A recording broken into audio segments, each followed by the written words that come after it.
As soon as I entered, I noticed a lot of tension in the air. My wife was a crying mess and my parents were trying to console her. Some of my extended family members were there as well. I asked what happened, only to be hit by being called a rapist by my parents. I was shocked and confused. They claimed that a party I went to a couple of weeks back, I had decided to rope a girl, and then texted her to not tell anyone about it, otherwise there will be consequences. I had known this girl Amanda for some time. We went to high school together and she was a part of the larger friends group that I occasionally hung out with. As per her, after the party, which was at a club, I followed her to her car and did it there. She shared screenshots of the alleged conversation with my wife and told her this entire tale. My father slapped me hard and my parents told me that they never want to see my face again. Jenny was angry and she said that we're done. I tried to convince all of them that I never did that, but fell on deaf ears. I was basically kicked out from their house and told that neither Jenny nor the kids would be returning and my father would be coming over to take their stuff to my apartment. When my father came, I begged and pleaded, but he basically packed a couple of bags and told me never ever to contact them again and that he would personally hand me to the cops if that happened. By evening, Henry had shared the screenshots and all the details to our extended family group on WhatsApp, from where I was unanimously kicked out.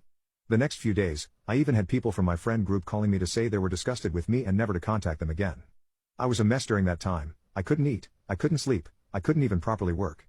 My boss also heard the rumors going around but couldn't do much until he saw some police action against me. He advised me that I leave the organization on my own to keep my record intact and that he would ensure that I don't have to even serve my notice period. I tried to argue the case, but he told me that if the cops come knocking on my door, he would be kicked out anyways, and in such a scenario and the gravity of the case meant I won't get severance and my record will be tarnished. I grudgingly agreed to his ask and I left the organization in the next few days. In mid-August, while I was still wallowing in my misery, I received 2 documents from the court. One was a letter of disownment and the other were divorce papers. I was quite intoxicated, but I went to my parents' place anyway, only for my brother to come and lay hands on me and tell me that I was a disgrace to the family and it was good that I was disowned. I had blood coming out of my face by the time he was done with me and barely able to stand.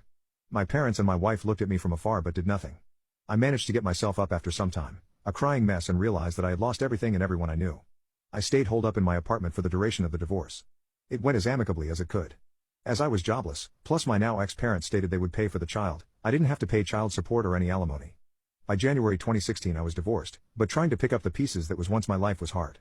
During this time, I also felt like confronting Amanda, but the more I thought about it the more I realized it could have made matters worse for me due to the women-centric laws in my country meant one phone call and I would be looking at 5 to 6 years in jail.